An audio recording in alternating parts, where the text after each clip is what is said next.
90% po sa pinagtataguan, pinagbabaunan ng kayamanan ng mga Japanese Imperial Army ay makakita tayo ng mga hugis puso. Bakit nga ba? Marami ang mga hugis puso sa mga pinagbabaunang kayamanan ng mga Japanese o Yamashita Treasure Site. Nasaan ang kayamanan kapag nakakita tayo ng mga ganitong klaseng mga bato na mga purmang hugis puso? Kaya tutok po kayo, panoorin po ninyo hanggang sa matapos ang bidyong ito sapagkat atin pong ibabahagi sa inyo ang sikreto ng hugis puso.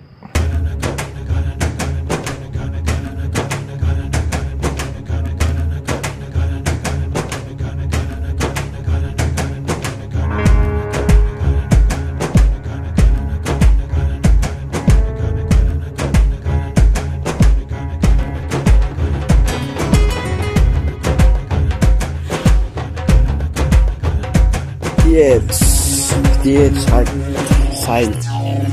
Ayan bro. Punta siya dyan. Yan.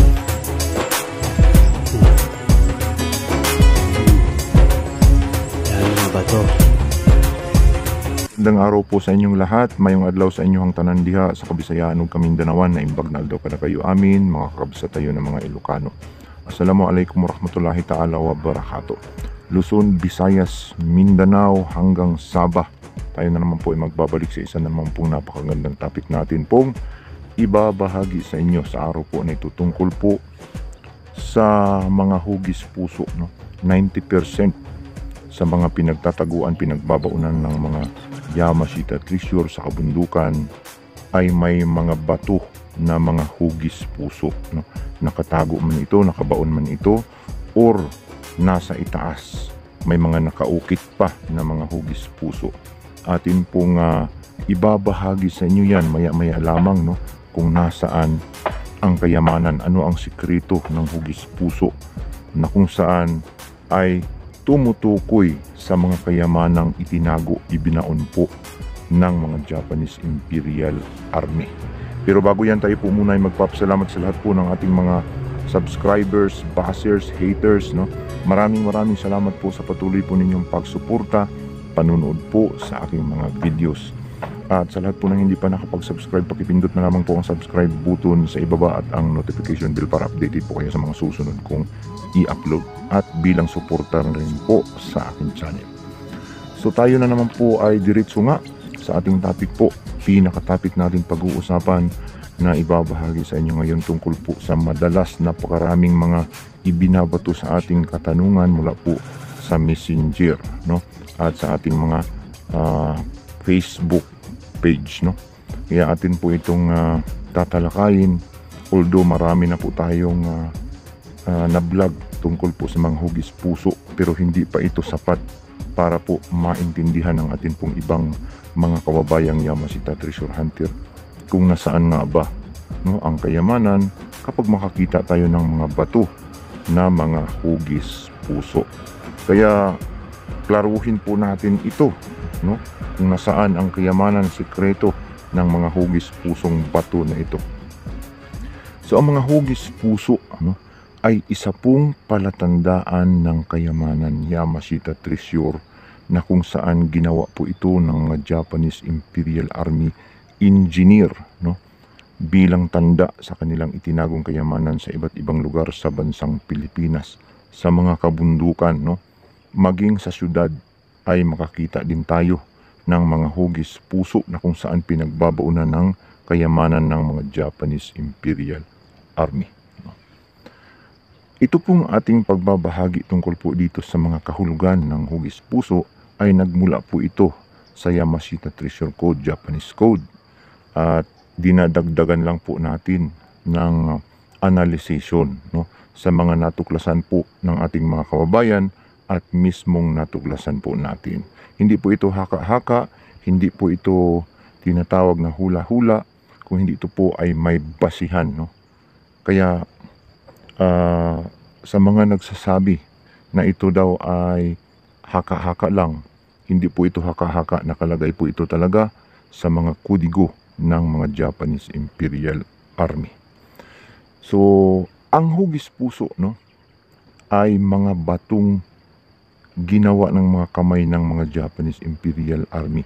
Although may makikita tayong mga hugis puso na natural, na nalikha ng kalikasan, pero mahalata natin na ang mga hugis puso na sadyang ginawa talaga ng mga kamay ay may mga tapyas, no? Maganda ang pagkagawa at pagkaukit. Perfect, no? Napakaganda ang pagka-slice at may design. Iba't iba po ang itsura ng mga hugis puso na atin pong matatagpuan sa Yamashita Treasure Site. May mga design ang magkabilaan. Yung kabila ay kurting letter C ang side ng kabilang pisngi at ang kabila naman ay kurting parang box, no? Parang square. Kaya pag tiningnan natin parang banking yung hugis puso. Madalas marami po itong mga ganitong klase. Yan po ang aking natuklasan, no? Sapagkat ang mga hugis puso ay mga Yamashita Treasure Bolts, no? Unang kahulugan po ng hugis puso ay buried treasure, divided Yamashita treasure into 2 treasure bolts, no? Dalawang Yamashita treasure bolts, no, na pinagtataguan ng kayamanan. At ito po ay na-divide, no, sa creek, no? Kaya't karamihan nating makikita ito sa mga may creek or maliliit na sapa na lugar. At kung titingnan natin, ang hugis puso na ito ay nagsasabi na sa dalawang pisngi ng creek magkabilaan ay nandoon ang divided treasures na dalawang treasure bolt, no?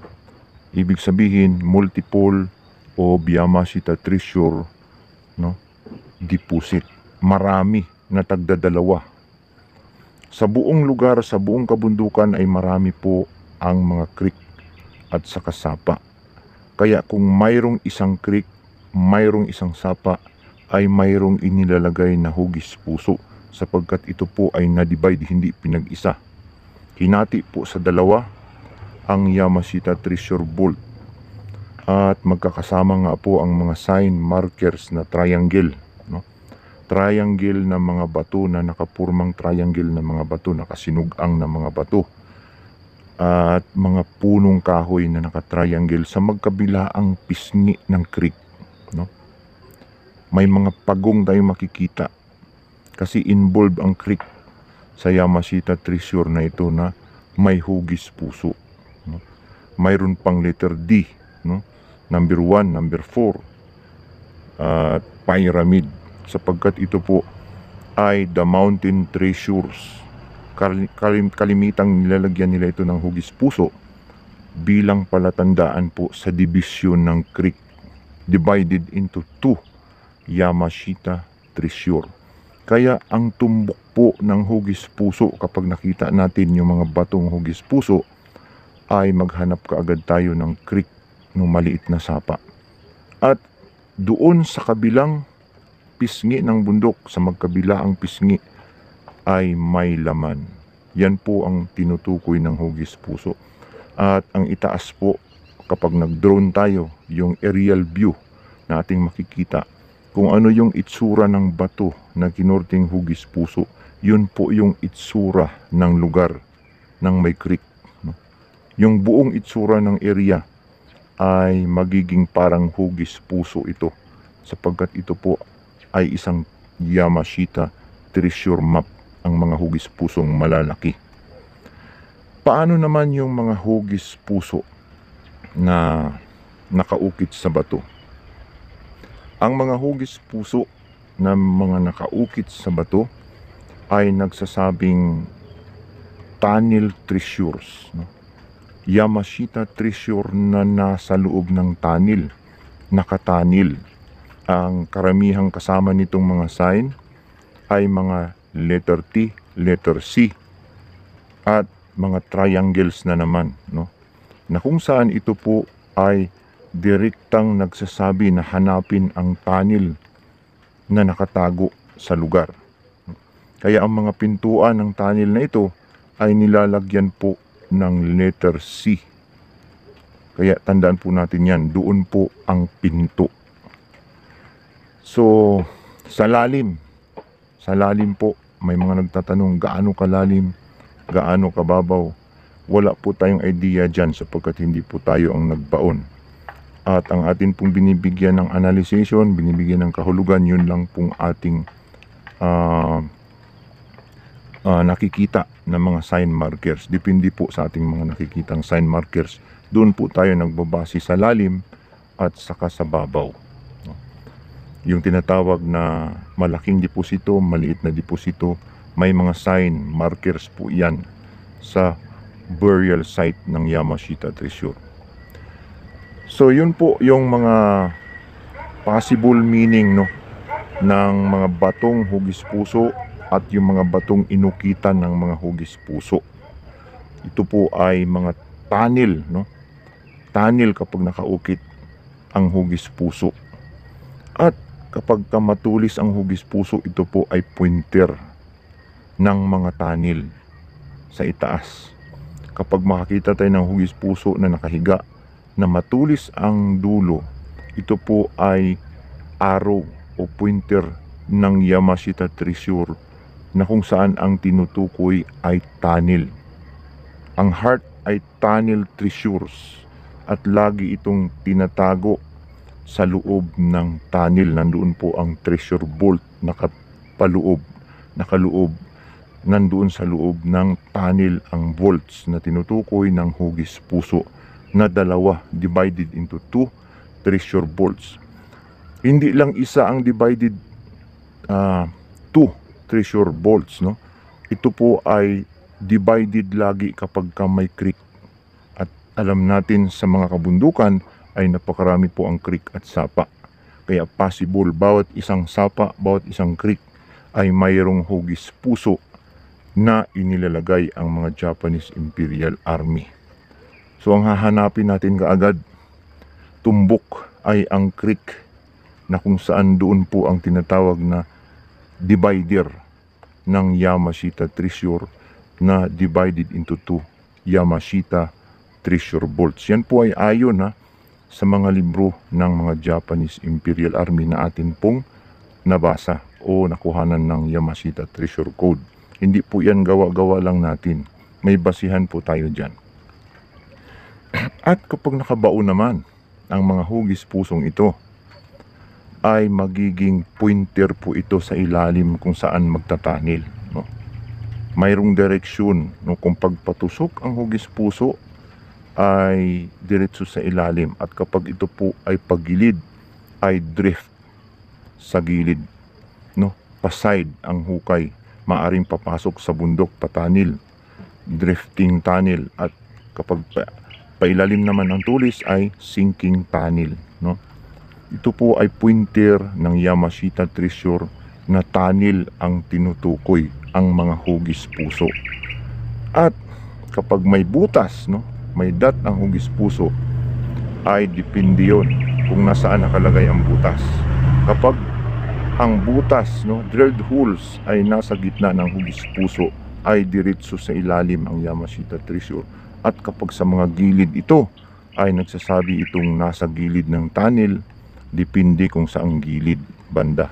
At kapag napasok ninyo ang tunnel, doon ninyo ma-identify kung saang gilid. Depende sa heart kung saan nailagay ang gilid ng drilled holes. At yun po ay directional pointer sa Yamashita Treasure. Pointer ng tunnel treasures. Sapagkat ang mga hugis puso ay nagsasabi ng tunnel treasures. Lagi nilang inilalagay ito sapagkat tinatanil nila sa ilalim, itinatago nila sa loob ng tunnel at sinasarado nung sila po ay lumabas.